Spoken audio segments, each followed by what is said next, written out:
Hi friends, welcome to அட்மான்டெக். நம்ம இப்போ இந்த வீடியோவில் என்ன பார்க்க போகிறோம் அப்படின்னா, அதுக்கு முன்னாடி இந்த சேனலை சப்ஸ்கிரைப் பண்ணாத எல்லாருமே வந்து சப்ஸ்கிரைப் பண்ணி வச்சுக்கோங்க. அப்போ தான் அடுத்தடுத்த வீடியோ வந்து உங்களுக்கு நோட்டிஃபிகேஷனாக வரும். எல்லாருமே வந்துட்டு யூபிஐ ஆப்ஷனை வந்து யூஸ் பண்ணிட்டு தான் இருப்போம். அதாவது கூகுள் பே, ஃபோன்பே அடிக்கடி நம்ம யூஸ் பண்ணுவோம்.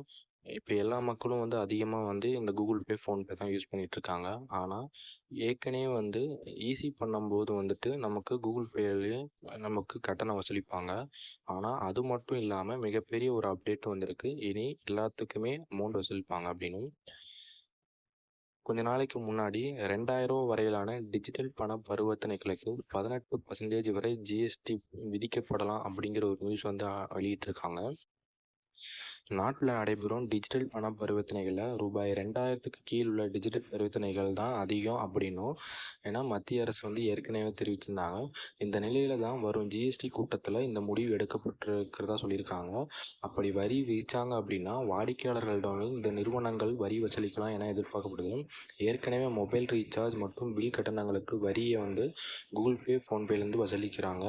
இந்த வரி ஒருவேளை விதிக்கப்பட்டா அப்படின்னா அதை பொறுத்து தான் அந்த நிறுவனம் வந்து எடுப்பாங்க. ஏன் இந்த வரி அப்படின்னு பார்த்தீங்க அப்படின்னா, ஜிஎஸ்டி பிட்மெண்ட் கமிட்டியின் பரிந்துரைகள் படி இந்த நிறுவனங்கள் இடைத்தரகர்களாகவே செயல்படுறாங்க.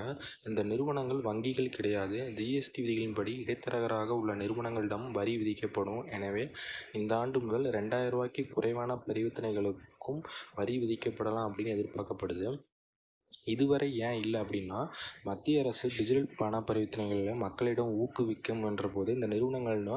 2000க்கு குறைவான பரிவர்த்தனைகள் நடைபெற்றால் வரி இல்லை அப்படின்னு வந்து தெரிவிச்சிருக்காங்க. இதனால் இந்த நிறுவனங்கள் வந்து வாடிக்கையாளர்களிடமும் வரியை வசூலிக்காமல் சேவை செய்து வந்தாங்க. ஆனால் தற்போது நாட்டில் பெரும்பான்மையானவர் டிஜிட்டல் பரிவர்த்தனையை வந்து பயன்படுத்த ஆரம்பித்ததுனால இப்போது ரூ. 2000க்கு கீழ் நம்ம வந்து பண்ணாலும் அதுக்கான சார்ஜஸ் வந்து நம்ம சென்ட்ரல் கவர்மெண்ட் வந்து பிடிப்பாங்க அப்படின்னு சொல்லியிருக்காங்க.